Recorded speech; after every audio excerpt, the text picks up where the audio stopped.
ദൈവത്തിന്റെ അതിപരിശുദ്ധ നാമം വാഴ്ത്തപ്പെടുമാറാകട്ടെ.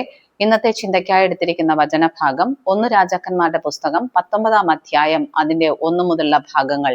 ഈ ഭാഗം വായിക്കുമ്പോൾ കർമ്മേലിലെ പ്രാർത്ഥനാ പുരുഷനായിരുന്ന ഏലിയാവിന്റെ ജീവിതത്തിൽ ഉണ്ടാകുന്ന ഒരു നിരാശയുടെ അനുഭവം നമുക്ക് കാണുവാനായിട്ട് സാധിക്കും. ശുശ്രൂഷയുടെ ഉന്നതിയിൽ നിൽക്കുമ്പോൾ അധികാര കേന്ദ്രങ്ങളിൽ പോലും പ്രവചന ശബ്ദവുമായി പോയിരുന്ന ഏലിയാവിന്റെ മുന്നിലേക്ക് ഭയത്തിന്റെ ഒരു ദൂതെത്തുന്നു.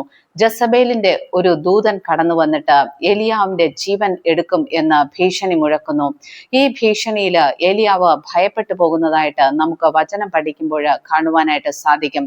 ഏലിയാവ് പ്രാണരക്ഷാർത്ഥം ഭയപ്പെട്ട് ഓടുന്നതായിട്ട് നമുക്ക് കാണുവാൻ സാധിക്കും. ഒരു ചൂരച്ചെടിയുടെ തണലിൽ തളർന്നിരുന്നു കൊണ്ട് ഏലിയാവ് ദൈവത്തെ നോക്കി നിലവിളിക്കുകയാണ്. യഹോവേ, എന്റെ പ്രാണനെ എടുത്തുകൊള്ളണമേ, ഞാൻ എന്റെ പിതാക്കന്മാരെക്കാൾ നല്ലവനല്ലല്ലോ. ഭയത്തിനടിമപ്പെട്ട് തളർന്നുറങ്ങുന്ന ഏലിയാവിനെ ദൂതൻ വന്ന് തട്ടി വിളിക്കുന്നു. ഉണർന്നു നോക്കുന്ന ഏലിയാവ് കാണുന്നത് തന്റെ തലയ്ക്കല് കനലിൽ ചുട്ടെടുത്ത ഒരു അടയും ഒരു തുരുത്തി വെള്ളവും ഇരിക്കുന്നതാണ്. ഏലിയാവ് എഴുന്നേറ്റ് അതെടുത്ത് കഴിച്ച ശേഷം കിടന്നുറങ്ങുന്നു. ദൈവദൂതൻ 2ാം പ്രാവശ്യവും ഏലിയാവിനെ തട്ടി വിളിച്ചിട്ട് പറയുകയാണ്, എഴുന്നേറ്റ് തിന്നുക, നിനക്കൊരു ദീർഘദൂര യാത്ര ചെയ്യുവാനുണ്ട്.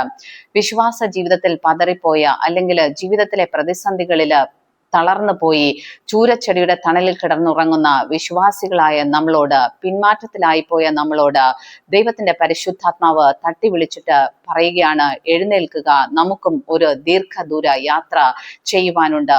ഏലിയാവിന് കനലിൽ ചുട്ടെടുത്ത അപ്പവും ഒരു തുരുത്തി വെള്ളവുമാണ് ദൈവദൂതൻ കൊടുത്തതെങ്കിൽ നമുക്കായി ക്രിസ്തു നൽകിയിരിക്കുന്നത് അവന്റെ ശരീര രക്തങ്ങളെയാണ്.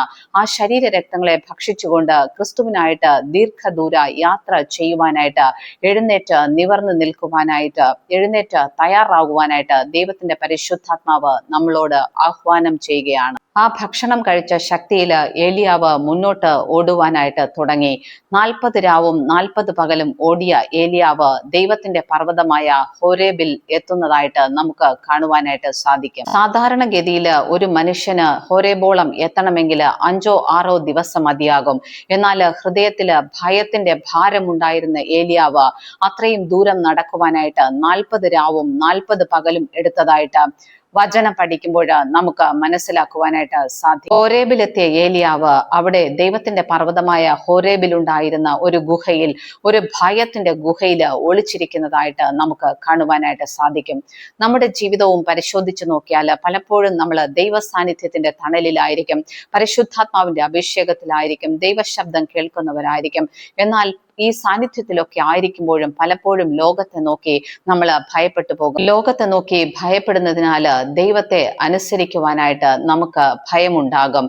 ഇവിടെ ഏലിയാവും ജസബേലിന്റെ വാക്ക് കേട്ടിട്ട് ഭയപ്പെട്ട് ദൈവത്തിന്റെ പർവ്വതമായ ഹോരേബിൽ വന്ന് ഒരു ഗുഹയിൽ ഒളിച്ചിരിക്കുകയാണ്. അവൻ ദൈവ സാന്നിധ്യമുള്ള ഒരു സ്ഥലത്താണെങ്കിലും അവൻ ഭയത്തിന് അടിമപ്പെട്ടിരിക്കുന്നു. നമ്മുടെ ജീവിതങ്ങളെയും നമുക്കൊന്ന് പരിശോധിച്ചു നോക്കാം. ദൈവ സാന്നിധ്യമുള്ളവരാണെങ്കിലും അഭിഷേകമുള്ളവരാണെങ്കിലും ഏതെങ്കിലുമൊക്കെ വ്യക്തികളെയോ സമൂഹത്തെയോ ഒക്കെ ഭയപ്പെട്ട് ദൈവത്തെ അനുസരിക്കാതെ, ദൈവം പറയുന്നത് കേൾക്കുവാനായിട്ട് മനസ്സില്ലാതെ ഭയപ്പെട്ട് ഒളിച്ചിരിക്കുന്നവരാണെങ്കിൽ ഭയത്തിന്റെ ഗുഹ വിട്ട് പുറത്തേക്ക് ഇറങ്ങി വരുവാൻ ദൈവത്തിന്റെ പരിശുദ്ധാത്മാവ് നമ്മളോട് ആവശ്യപ്പെടുകയാണ്. ഏലിയാവിനോട് ദൈവം സംസാരിക്കുകയാണ്. തുടർന്ന് എന്താണ് ചെയ്യേണ്ടതെന്ന് ഏലിയാവിനോട് വ്യക്തമായി ദൈവം സംസാരിക്കുന്നു. ശുശ്രൂഷയുടെ ഉന്നതിയിൽ നിൽക്കുമ്പോൾ ഏലിയാവ് ആ ഉയർച്ചയിൽ നിന്ന് താഴേക്ക് വീഴുവാനായിട്ട് ഇടയായി തീർന്നു. അവൻ വാക്കിൽ തെറ്റുവാനായിട്ട് ഇടയായി തീർന്നു. ഭയത്തിന് അടിമപ്പെടുവാൻ ഇടയായി തീർന്നു. വിശ്വാസ ജീവിതത്തിൽ നമ്മൾ ശരിയായ പാതയിൽ ഓടിക്കൊണ്ടിരിക്കുമ്പോൾ എവിടെയെങ്കിലും ഒരു സ്ലിപ്പ് ഉണ്ടായാൽ നമ്മൾ അതിനൊരു വില കൊടുക്കേണ്ടതായിട്ട് വരും. ഇവിടെ ഏലിയാവിന്റെ ജീവിതത്തിലും ഒരു പിന്മാറ്റത്തിന്റെ അനുഭവം, ഒരു ഭയത്തിന്റെ അനുഭവം, നിരാശയുടെ അനുഭവം ഉണ്ടായി. ഏലിയാവ് തന്റെ ജീവൻ എടുക്കുവാനായിട്ട് ദൈവത്തോട് ആവശ്യപ്പെടുന്ന ഒരു സാഹചര്യം ഉണ്ടായി. ഇനി അവന് തന്റെ ശുശ്രൂഷ തുടരണമെങ്കിൽ ഒരു മരുഭൂമി കടക്കേണ്ടതായിട്ടുണ്ട്. നമ്മുടെ ജീവിതത്തില്, വിശ്വാസ ജീവിതത്തില് ഒരു വീഴ്ചയുണ്ടായാൽ തീർച്ചയായിട്ടും നമ്മൾ അതിനൊരു വില കൊടുക്കേണ്ടതായിട്ട് വരും. ഇവിടെ ഏലിയാവിനോട് ദൈവം പറയുകയാണ്, വന്ന വഴിയെ അല്ല മടങ്ങി പോകുവാനായിട്ട് ആവശ്യപ്പെടുന്നത്, ദമ്മേശക്കിന്റെ മരുഭൂമി വഴിയായി മടങ്ങി പോകുവാൻ ആവശ്യപ്പെടുന്നു. ഏലിയാവ് എവിടെ വെച്ചാണോ ദൈവത്തെ നോക്കി ജീവൻ എടുക്കുവാനായിട്ട് നിലവിളിച്ചത് അവിടേക്ക് മടങ്ങി പോകുവാൻ ആവശ്യപ്പെടുന്നു.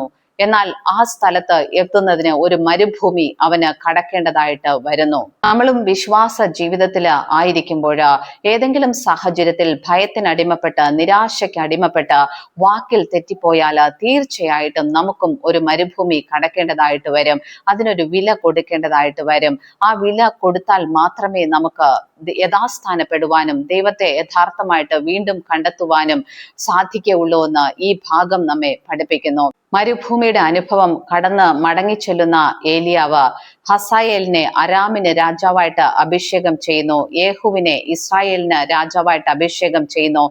തന്റെ പിൻഗാമിയായി എലീശയെ തിരഞ്ഞെടുക്കുന്നു. അങ്ങനെ ഏലിയാവ് തന്റെ ജീവിതത്തിൽ തന്റെ ശുശ്രൂഷ പൂർത്തീകരിക്കുന്നതായിട്ടും തന്റെ നിയോഗം പൂർത്തീകരിക്കുന്നതായിട്ടും ദൈവത്തെ അനുസരിക്കുന്നതായിട്ടും യഥാസ്ഥാനപ്പെടുന്നതായിട്ടും നമുക്ക് മനസ്സിലാക്കുവാനായിട്ട് സാധിക്കും.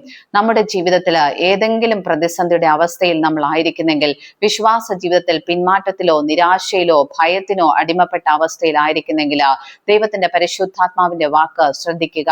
എഴുന്നേറ്റ് യേശു കർത്താവിന്റെ ശരീര രക്തങ്ങളെ ഭക്ഷിക്കുക. ക്രിസ്തുവിന് വേണ്ടി ദീർഘദൂരം യാത്ര ചെയ്യുവാനായിട്ട് ബലപ്പെടുക. നിങ്ങളെ കൊണ്ട് ദൈവത്തിന് വൻ കാര്യങ്ങൾ ചെയ്യുവാനായിട്ട് പദ്ധതിയുണ്ട്. അതിനായിട്ട് വിധേയപ്പെടുക. അതിന് ദൈവത്തിന്റെ പരിശുദ്ധാത്മാവ് നിങ്ങളെ സഹായിക്കട്ടെ എന്ന് പ്രാർത്ഥിക്കുന്നു. ദൈവം നമ്മെ ഏവരെയും അനുഗ്രഹിക്കുമാറാകട്ടെ. ആമേൻ.